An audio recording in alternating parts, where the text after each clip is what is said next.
UFC Paris takes place this weekend, and I'm going to be giving my full card predictions for each of the fights on this card. I'll also be going into my bets for the card as well. Without any further ado, we're going to go ahead and get right into the first bout of the evening. Chris Duncan versus Balaji Oki.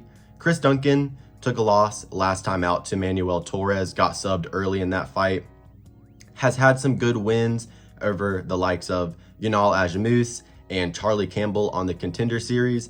The Charlie Campbell fight showed a good version of himself, and Charlie Campbell is a pretty decent prospect in his own right, so that's a good win. Beat Yanal Ajamus, who is a pretty solid fighter for the most part, but he did get injured in that fight, broke his wrist, I believe. So it wasn't a completely clean win there for Chris Duncan over Yanal. Balaji Oki, in his last fight, his UFC debut, didn't look too overly impressive versus Timmy Kwamba, especially considering Timmy Kwamba got absolutely minced in his last fight.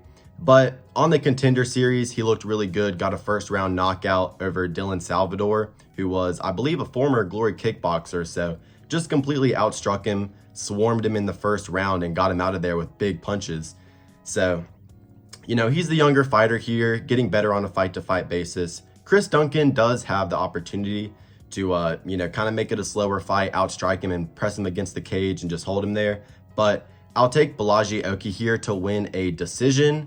I think that he's the younger fighter, much more athletic, just has much more explosivity, more athleticism. And I think that Chris Duncan, unless he's just able to hurt him early and get the grappling going, I don't think he'll be able to win this fight. So give me Balaji Oki to win a decision here in the first fight of the card.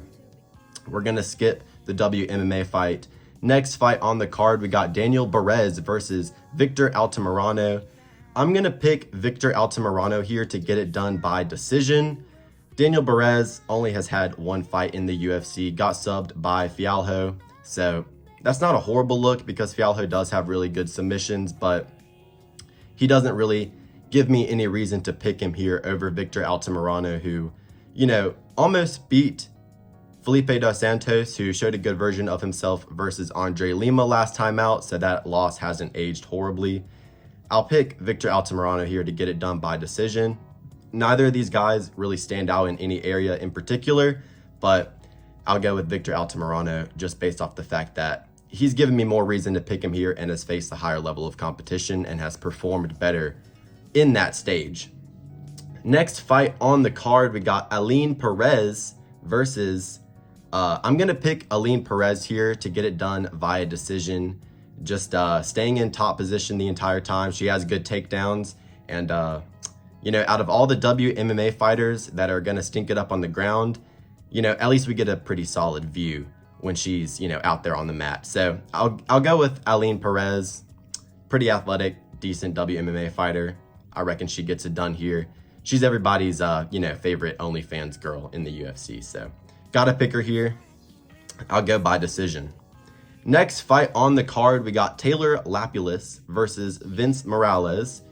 Taylor Lapilus, he's the type of guy where he's just going to go out there and, does what he needs to do to win. Doesn't really overcomplicate stuff. Pretty good takedown defense and, on the feet, pretty clean technical striker, and just make sure to out-volume his opponents, lands more significant strikes, and fights with a pretty decent fight IQ.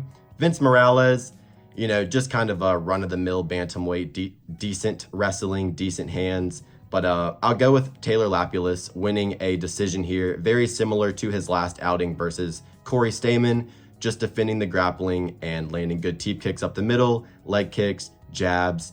A pretty boring fight on the feet, but you can always rely on Taylor Lapilus to go out there and normally put on a pretty clean striking performance. So that's what I'll pick here. I'll go Taylor Lapilus via decision.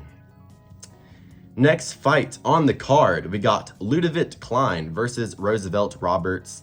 Ludovic Klein fought on the same card as Taylor Lapilus on the UFC Louisville card.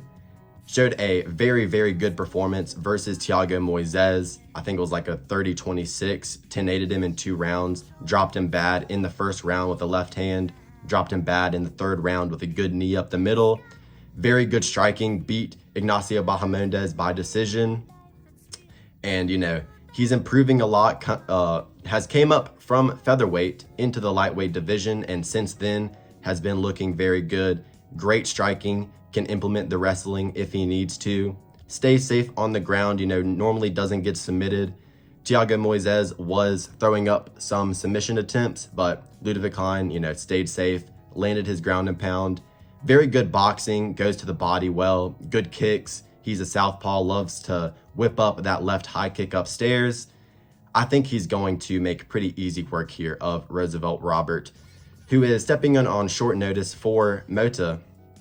I think that would have been a slightly more competitive fight for Ludovic Klein here. I think he really deserves someone in the top 15 because he's been looking excellent, has some really good wins, and Roosevelt Roberts, lost to Mateusz Rebecki, who in hindsight isn't that great, and had a decent knockout on the Ultimate Fighter McGregor versus Chandler season, but other than that, has never really looked too impressive. Got absolutely starched by Ignacio Bahamondes with the wheel kick. I think that Ludovic Klein is probably going to get a TKO stoppage here over Roosevelt Roberts. I'll say a round 3 TKO here for Ludovic Klein. I think Ludovic Klein has a very high ceiling in this division. Very, very fast hands, good striking, can mix in the wrestling. Very, very good, well-rounded fighter here. I think he has a bright future, but I'm obviously going to pick Ludovic Klein here to get it done. I'll say round 3 TKO. I bet on him last time out. I was going to put him in a parlay here at 3-1 odds over Mota, but here as an 8-1 favorite, which is honestly justified, but no real reason to bet on him here as a minus 800 favorite, but it's justified. I think he gets an easy win here. Next fight on the card, we got Omar Sy versus Da Woong Jung.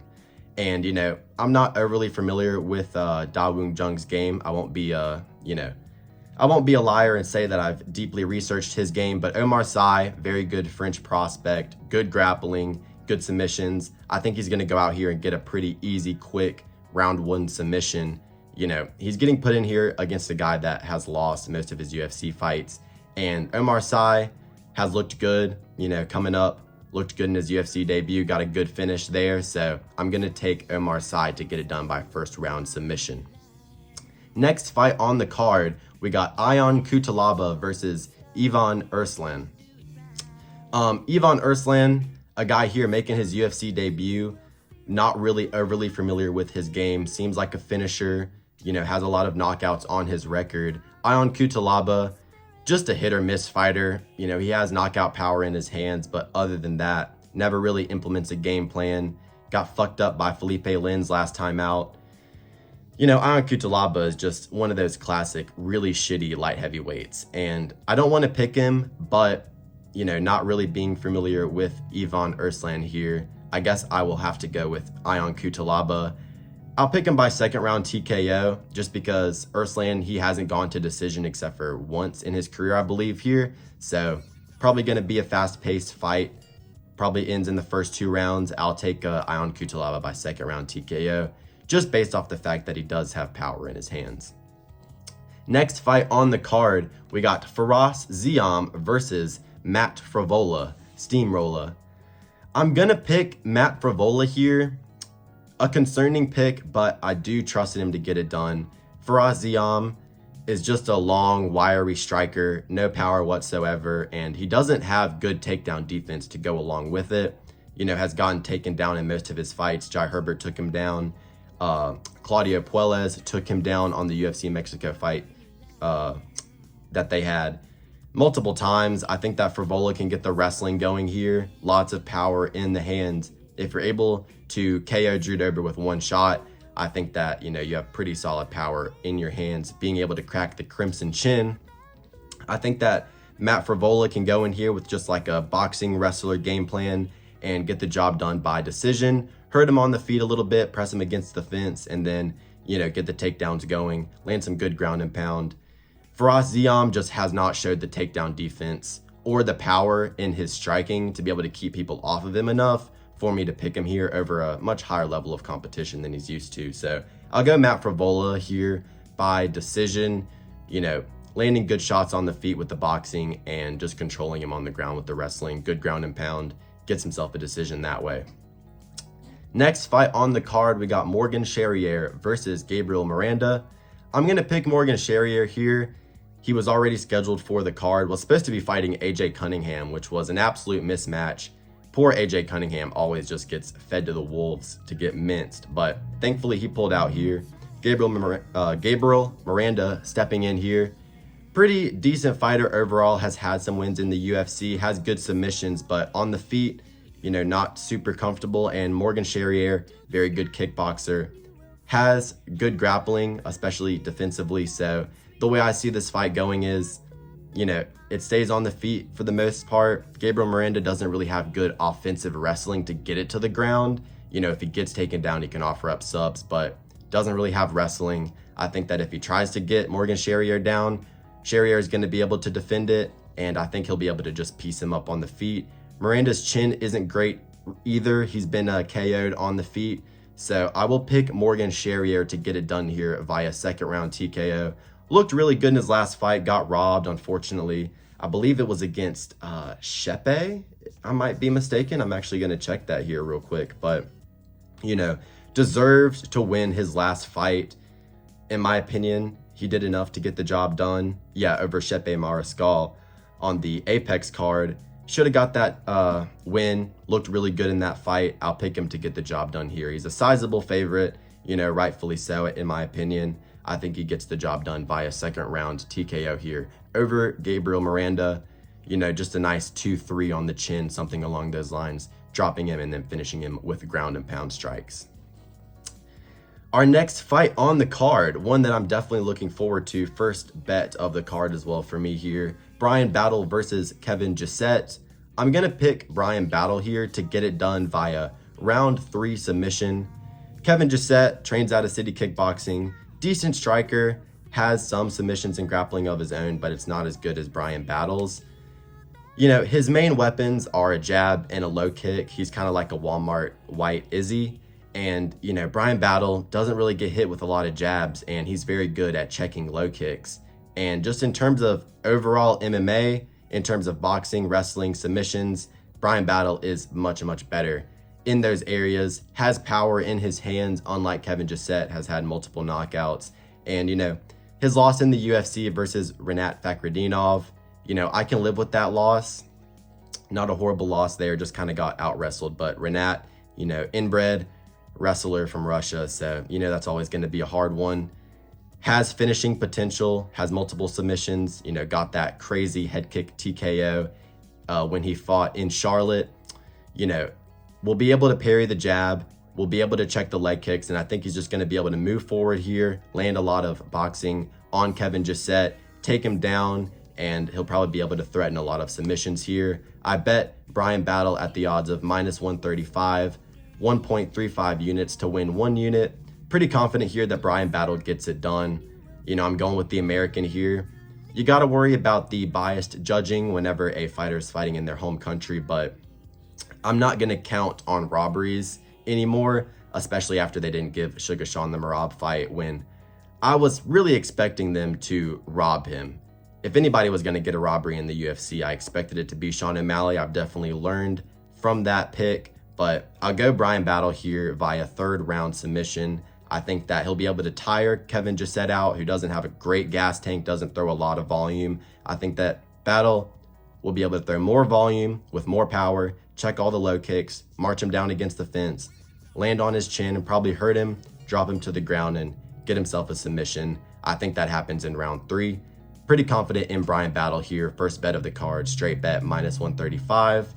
I think Bryan Battle gets it done here inside the distance via submission round 3.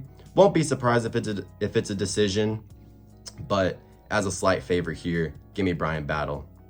Next fight on the card, we got William Gomis versus Joanderson Brito. I'm going to pick Joanderson Brito here. William Gomis looked like he was about to die after cutting weight last time out when he was scheduled to fight on UFC 301 versus John Silva. You know, his last win over Giannis Gamori, absolute can. Not good at all, so you can't really take that win, you know, can't really take it seriously. And I'm pretty sure that was the fight that the ref called off because he thought it was because it was a nut shot, but he thought it wasn't, and he stopped the fight because of that. So William Gomis, other than that, beat Jarno Aarons. Decent win because Jarno Aarons did look really good in his last fight versus Steve Wynn. But Joanderson Brito, absolute hungry man, will just throw chopping leg kicks. Doesn't matter if his fucking foot's gonna break on your leg, he'll keep throwing them. We saw that in his last fight versus Jack Shore. Absolutely minced his leg. You know, KO win over Fialho, KO over Weston Wilson, subs. You know, Joanderson Brito is the full package here. Very good, well-rounded fighter. Gritty, hungry, presses the pace, imposes his will. William Gomis is the opposite of Joanderson Brito. You know, he's a pitter-pat merchant at range, doesn't impose his will whatsoever. Joanderson Brito has a hungry man style and just goes in there to kill his opponent. I'm picking Joanderson Brito here, definitely. I'll pick him by first round submission. I think he'll be able to drop him on the feet. He has good power in his hands, and I think he'll be able to just destroy him on the ground, either finish him with ground and pound or a submission in the first round. I think that William Gomis is fucked here in this matchup. I won't be surprised if he just somehow manages to pick apart Joanderson Brito, because Brito does have questionable fight IQ. He needs to implement the grappling here because William Gomis is good at keeping people on the end of his shots, but I'll pick Brito here pretty confidently. Next two picks on the card are a parlay here, last bet of the evening for me. Two bets for this card, but the two legs for them are going to be my next two picks for the co-main and the main event of the evening. Nasruddin Imavov versus Brendan Allen. I'm going to be picking Nasruddin Imavov here to get it done by decision.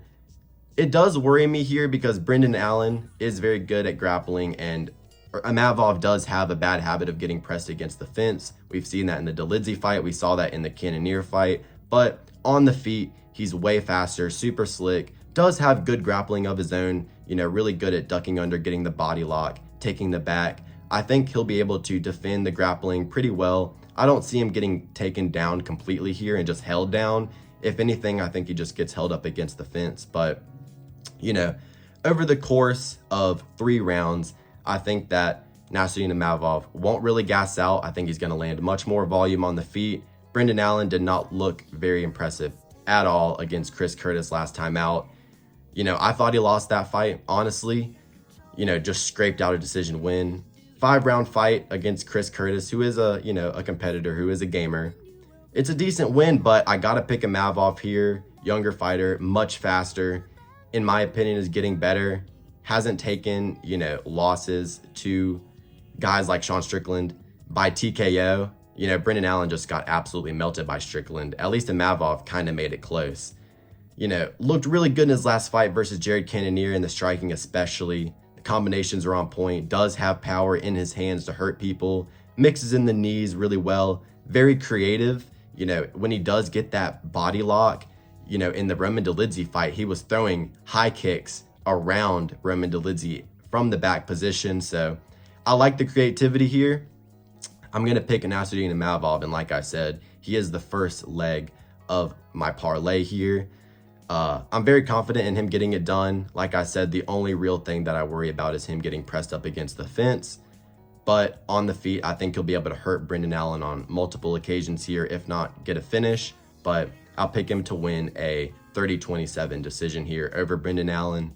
You know, hurts him in round 1, defends the takedowns, maybe gets pressed up against the fence and taken down a little bit in round 2, but is able to break the grip, get back into space, piece him apart, and, you know, just kind of coast to a victory in the 3rd round like he did against Joaquin Buckley, you know, which is a really good win from him. Nasruddin Imavov, Buckley rising up the welterweight division pretty quickly. And, you know, it looks really good on Imavov's resume, in my opinion, to be able to go band for band on the feet and in the grappling with someone from a lighter weight class who is really fast and explosive, like Joaquin Buckley. Give me Imavov to win a decision here. Pretty confident in that pick. I like Imavov here. I picked him and bet on him against Jared Cannonier in his last fight. Was at that fight live. Pretty good experience. I'm going to pick my boy Imavov to get it done here. Hopefully he can. Second leg of the parlay, main event of the evening, our final prediction here. I'm picking Benoit Saint Denis. I think he's going to get it done via 1st round finish. I think it's going to be a TKO. Look, Renato Moicano, he's had a nice little run ever since coming back from the Brad Riddell fight. got a win over Drew Dober, got a win over Jalen Turner at UFC 300, got dropped bad in the first round, but was able to come back, showed fighting spirit. Hard guy to put away, you really got to shut his lights out. But, the main advantage that he's had in his last 2 fights has been the fact that, the grappling just outweighed his opponents a lot. And that's not going to be the case here because, it's going to be pretty easy to take a guy like Drew Dober and Jalen Turner down. Benoit Saint-Denis is very, very, very good at grappling, is always able to reverse positions. We saw that in the Miranda fight. We saw that in the Matt Frevola fight. I don't think that Renato Moicano is just going to be able to shoot here and get Benoit Saint-Denis down. If he does get him down, I think Benoit pops right back up to his feet. Benoit's super explosive, super strong, and he's the real deal. A lot of people have been counting him out since his loss to Dustin Poirier, but I'm going to die on this hill. If he didn't have staph infection and wasn't completely hindered in that fight, I think he wins that fight because he won round 1, was doing really good in round 2 until he got completely gassed out and tired, fell off a cliff, and, Dustin was able to get the TKO. That one haunts me because for my UFC 299 predictions, that was the only fight I got wrong on the entire card, and, it was kind of fluky. Benoit Saint-Denis, insane finishing potential. We saw that the run he went on before the Dustin Poirier fight, head kicked Matt Frevola, absolutely steamrolled Thiago Moises, steamrolled Gabriel Bonfim, it was Ismael Bonfim. And, before that, really good performances over Stoltz and Miranda. An absolute marauder on the feet, has power. His boxing leaves a bit to be desired, is open on the feet, especially to counters, but he does have heavy hands. He can hurt people on the feet. Really good clinch striking, really good Muay Thai, knees and elbows in the clinch. We've seen that in all of his fights. Was fucking up DP in the clinch in their fight. Renato Moicano, I don't think he's going to be able to hang on the feet. He's a lot less athletic. Benoit Saint-Denis, much more explosive and strong, in my opinion, than Renato Moicano. He's not going to be able to just topple over Benoit and ground and pound him out like he did to Jalen Turner, who is kind of a quitter and doesn't have a lot of heart. Benoit Saint-Denis, he goes out there like he is a prisoner of war trying to, escape from behind enemy lines. Goes out there like an absolute madman, straight up marauder, minces through people, insane good left kicks, to the body and to the head. I think he's going to be lighting up Moicano with those, stinging his forearms, making it hard to block shots upstairs. And I think that Benoit Saint-Denis is going to absolutely melt Renato Moicano here. I'm still on the Benoit hype train. I think he's going to have a very bright future in this lightweight division, and I just don't see him losing here to Renato Moicano.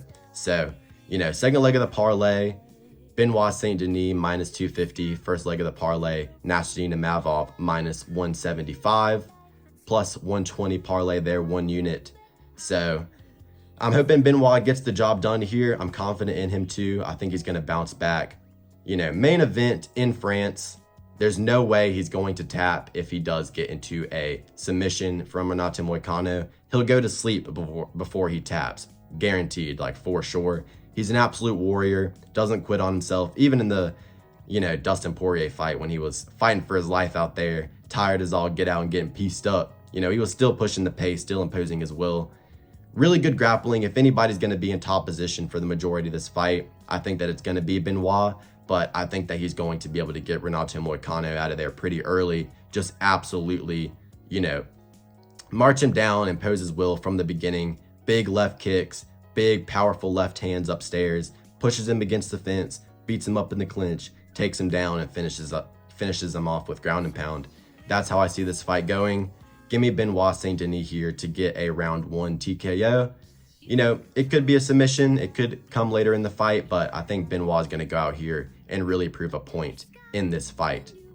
So yeah, bets for the card, 1.35 units, minus 135, Brian Battle money line, and 1 unit in a parlay, 2 legs, Nasruddin Imavov minus 175, Benoit Saint-Denis minus 250. So those are the bets for the card. Those are my predictions for each of the fights on this card. If you guys enjoyed the video, leave a like and subscribe. Leave a comment if you agree or disagree on any of my picks for this card. Thank you for watching the video all the way through and have a great rest of your day.